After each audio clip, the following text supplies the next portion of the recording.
নমস্কার, সুভদ্রা রান্নাঘরে আমার সকল দর্শক বন্ধুকে জানাই স্বাগত। আমি শিউলি। দেখো, আজকে আমি পটল নিয়ে এসেছি। তো আমি আজকে পটলের ভর্তা বানাবো। পটলগুলো এরকমভাবে আমি চেঁচে নিয়েছি। হ্যাঁ, অল্প করে খোসা ছাড়াইনি, চেঁচে নিয়েছি। এবারে আমি এগুলোকে টুকরো টুকরো করে কেটে নেব। কেটে নিয়ে সিদ্ধ করে নেব। আমি আগে কেটে নিই, তারপরে তোমাদের দেখাচ্ছি। জল বসিয়ে দিয়েছি, 1 চিমটে লবণ দিয়ে দিলাম, আর পটলগুলো কেটে নিয়েছি এগুলো দিয়ে দিলাম। ব্যাস, এবারে আমি একটু চাপা দিয়ে দেবো। দিয়ে পটলটা আর তার সাথে একটা টমেটো দিয়ে দিলাম, সিদ্ধ করে নেবো। এই জলটা পুরোটা আর কি মরে যাবে। ব্যাস, দেখো আমার পটলটা সিদ্ধ হয়ে গেছে, জলটাও একদম শুকনো হয়ে গেছে। এবারে আমি এটাকে ঠান্ডা করে ব্লেন্ড করে নেব মিক্সিতে। আমি কড়াইতে সর্ষের তেল দিয়েছি, ভর্তাটা সর্ষের তেলই হবে। আর শুকনো লঙ্কা দিলাম ফোড়নে, আমি দুটো ভেজে তুলে নেব, আর একটা ফোড়নে থাকবে। আমার লঙ্কা দুটো ভাজা হয়ে গেছে, 3টে। তার মধ্যে আমি 2টো লঙ্কা উঠিয়ে নিলাম, আর একটা লঙ্কা এখানে থাকবে।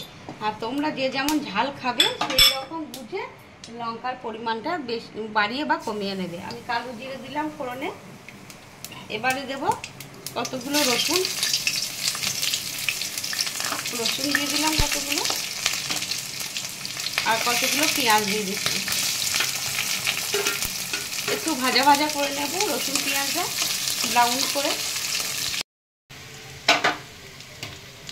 দেখো আমার পেঁয়াজটা প্রায় ভাজা হয়ে গেছে, আর এটাকে আমার ব্লেন্ড করে নেওয়া হয়ে গেছে পটলটা আর টমেটোটা, পটলগুলো আর টমেটোটা। এবারে আমি ঢেলে দিলাম কড়াইয়ের মধ্যে।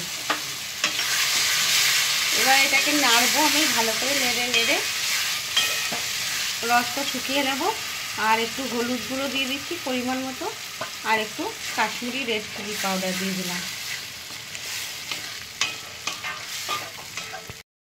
আমি স্বাদ মতো লবণ দিয়ে দিচ্ছি একটু পরিমাণ মতো, আর কয়েক দানা চিনি দিয়ে দিলাম। এবারে এটাকে আমি খুব সুন্দর করে নেড়ে কষিয়ে একদম শুকনো করব যতটা পারা যায়, তাহলে খেতে খুব ভালো সুন্দর টেস্ট হবে। দেখো আমার সুন্দরভাবে শুকনো হয়ে গেছে, নেড়ে আর তলাতে একদম লাল হয়ে আসছে এবং তলা ছেড়ে যাচ্ছে, মানে তলা থেকে উঠে যাচ্ছে, একদম শুকনো হয়ে গেছে, তেল ছাড়ছে। এবারে আমি উপর থেকে একটু কাঁচা লঙ্কা কুচো ছড়িয়ে দিচ্ছি, আর একটু ধনেপাতা কুচো ছড়িয়ে দিলাম। বেশ কিছুটা ধনেপাতা কুচো আর কাঁচা লঙ্কা দিয়ে দিলাম। এবার আমি উপর থেকে একটু সর্ষের তেল ছড়িয়ে দিলাম। ব্যাস, আর একটা জিনিস দিয়ে দেবো, তাহলে আমার হয়ে যাবে। তোমাদের দেখায় যে লঙ্কা দুটো ভেজে রেখে দিয়েছিলাম, একটু হাতে করে চটকে নিলাম ভালো করে, দিয়ে এগুলো উপর থেকে ছড়িয়ে দিচ্ছি। ব্যাস, এবার আমার রান্না ডান। এবার আমি গ্যাসটা অফ করে দিয়ে তোমাদের সার্ভ করে দেখাবো। আমার পটল ভর্তার রেসিপি রেডি এবং ডান, আমি সার্ভ করে দিয়েছি। তোমরা এইভাবে একবার বানাবে, অবশ্যই বানাবে, বানিয়ে খাবে, খেয়ে আমাকে কমেন্ট করে জানাবে তোমাদের কেমন লেগেছে।